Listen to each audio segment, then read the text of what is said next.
जम्मो श्रोता समाज के श्री चरण कमल में सादर प्रणाम है, कोटिशः वंदन है।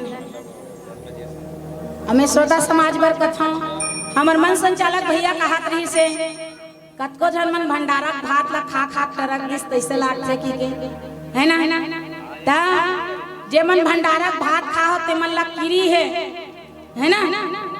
भगवान के कथा सुने बिना आप मन ला उठ के जाना नहीं है।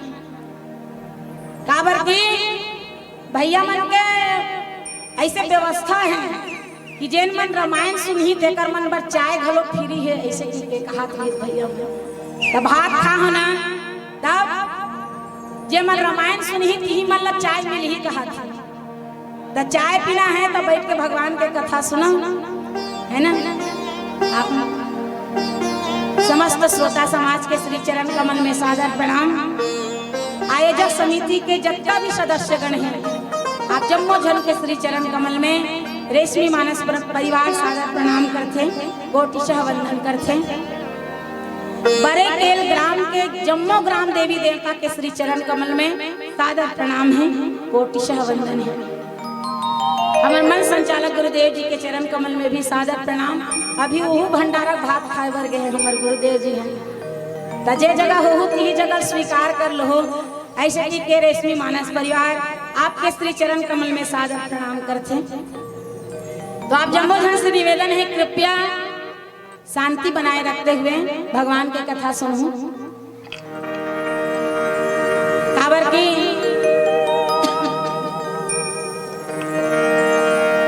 भगवान के कथा हुआ ते जगह में शांति बहुत जरूरी है ना। बड़े बड़े जगह में काली खाए रहते हैं, प्लीज कीप साइलेंस। पढ़ो तो प्लीज कीप साइलेंस लिखाए रहते, कृपया शांति बनाए रखें, हल्ला गुल्ला मत करें, खुद सुने और दूसरों सुनन दे, ऐसे की लिखाए रहते है ना। तजेन मन हाँ भगवान के कथा सुने पर बैठे है तो हम अल्लाह सुनंद हो, आपो मन सुनो तो निश्चित है भगवान के कथा मानंद आही। आओ बाल कांड के चर्चा आप जम्मो जन के बीच में करे को अवसर मिले हैं, जिसमें आज नारद मोह के कथा आप जम्मो जन के बीच में रखे के सौभाग्य हमारा प्राप्त हो है।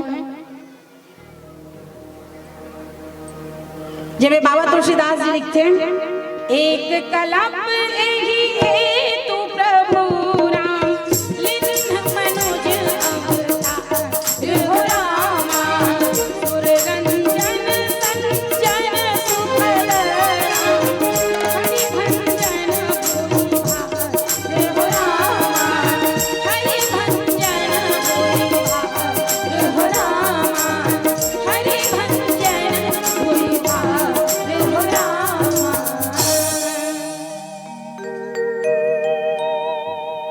एक कलप यही हेतु प्रभु, एक कलप यही हेतु प्रभु लिन मनुज अवतार।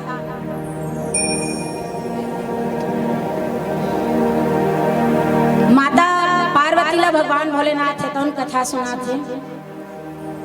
माता पार्वती ऐसने श्रोता बन के कथा सुनाते और भगवान भोलेनाथ है तो उन कहा थे वक्ता बने।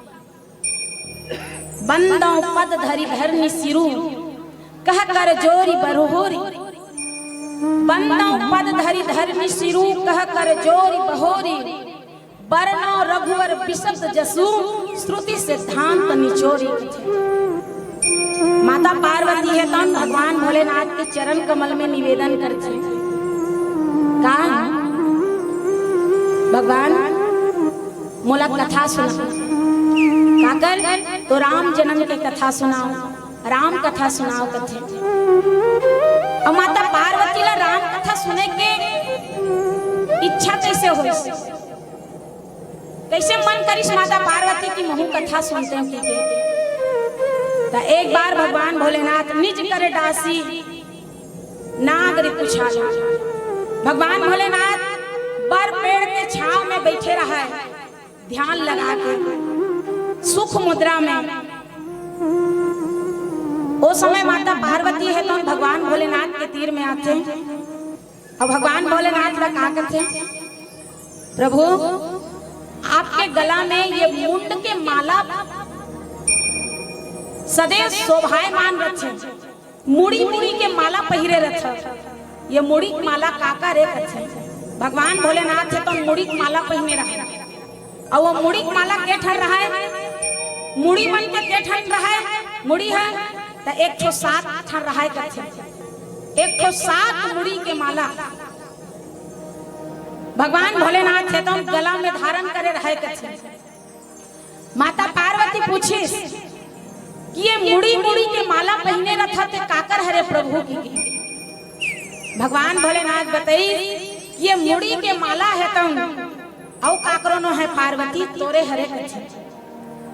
अभी तक में 107 बार जन्म ले है और 107 बार मर गए है। और ये अभी जन्म में हंसना पार्वती रूप में, ये तो 108वां जन्म में कथे, ये तो 108वां जन्म में। माता पार्वती कथे प्रभु मैं 107 बार जन्म ले डरे हूँ, 107 बार मर गए हूँ और आपके के यहाँ जन्म हो है प्रभु कथे। भगवान भोलेनाथ कथे मोर जन्म नहीं हो है, मैं जब आदि से लेके अंत तक ये संसार में विराजमान रहूं कथे। ये संसार के अंत हो सकते पर मोर अंत नहीं हो कथे। कारण का है प्रभु कथे, कारण का है मैं जानना चाहता कि मोला जन्म लेना पड़ते, मैं तो अर्धांगिनी हूं, मैं तो धर्म पत्नी हूं, पर मोला जन्म लेना पड़ते और मरना पड़ते। आप ना जन्म लेना पड़े न मरना पड़े, कारण का है कथे। भगवान भोलेनाथ बताते कि मैं एक ऐसे कथा जानता पार्वती जेला सुनने वाला है तम अमर हो जाते करे। वो कथा जो सुनते ना ते अमर हो जाते। मैं ऐसे कथा जानता और वो कथा के ही प्रभाव है कि मोला जन्म लेना नहीं पड़े न मरना नहीं पड़े करे। माता पार्वती कथे महू लोग कथा सुना देते प्रभु, मैं सुनना चाहता हूँ वो कथा लग थे।